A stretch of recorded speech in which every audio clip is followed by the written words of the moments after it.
Good morning students, welcome to online class of business studies of +1 commerce. इसमें हमारा stats का part चल रहा है जिसमें हम सेकंड चैप्टर डिस्कस कर रहे थे। आज हमारा उसका लास्ट टॉपिक है।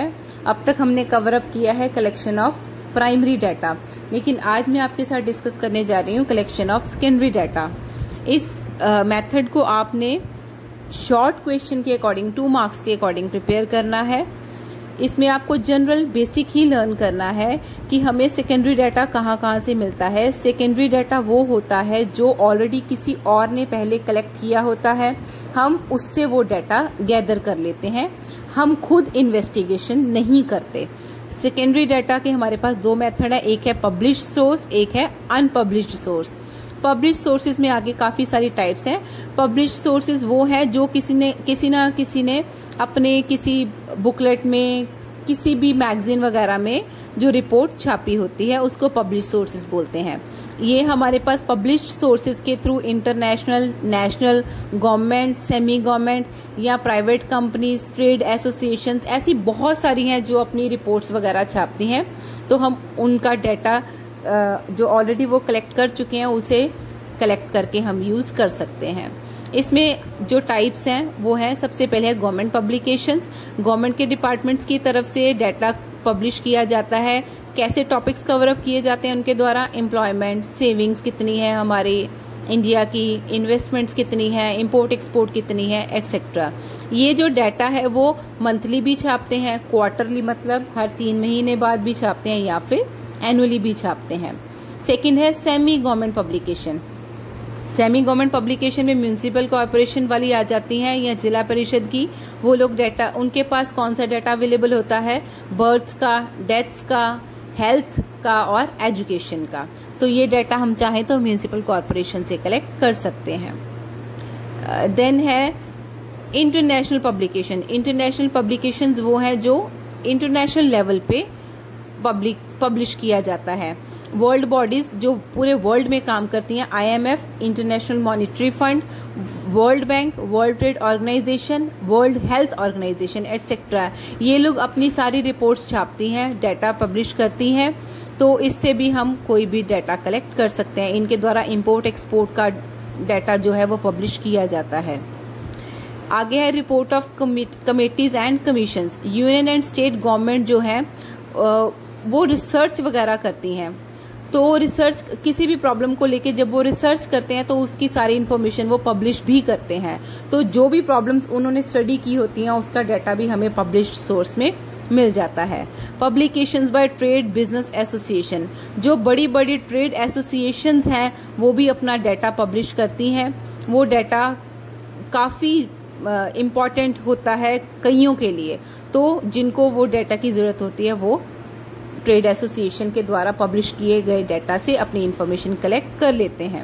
बाकी न्यूज़पेपर, मैगजीन और जर्नल से भी हमें बहुत सारी इन्फॉर्मेशन मिलती रहती है, वो भी हमारे लिए सेकेंडरी डाटा का ही एक मेथड है। नेक्स्ट है प्राइवेट पब्लिकेशंस।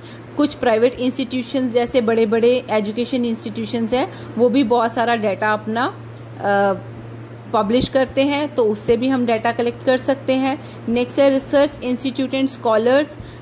ये जो इंस्टीट्यूशंस का काम ही है कोई रिसर्च वगैरह करना, उनके द्वारा भी बहुत सारा डाटा कलेक्ट करके पब्लिश किया जाता है।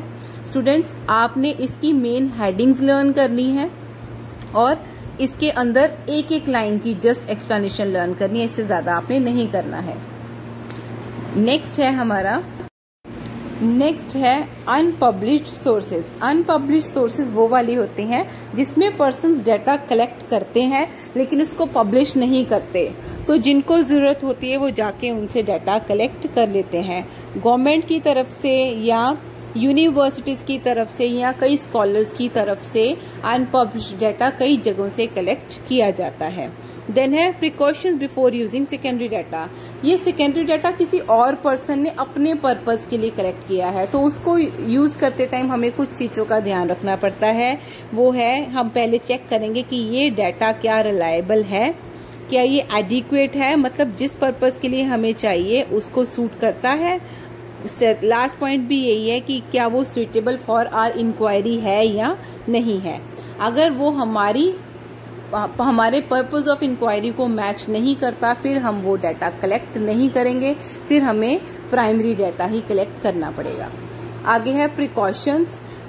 हमें किन बातों का ध्यान रखना चाहिए कि जो पर्सन सेकेंडरी डाटा यूज कर रहा है, सबसे पहले उसे पर्पस पता होना चाहिए, फिर वो चेक करे कि ये डाटा जिसके द्वारा कलेक्ट किया गया था वो पर्सन बायस्ड तो नहीं था, एक्सपीरियंस्ड था, ऑनेस्ट था, क्योंकि अगर वो बायस्ड होगा तो वो अपनी तरफ से काफी बातें उसने उसमें ऐड की होंगी, तो हम उस डाटा पे ट्रस्ट नहीं कर सकते।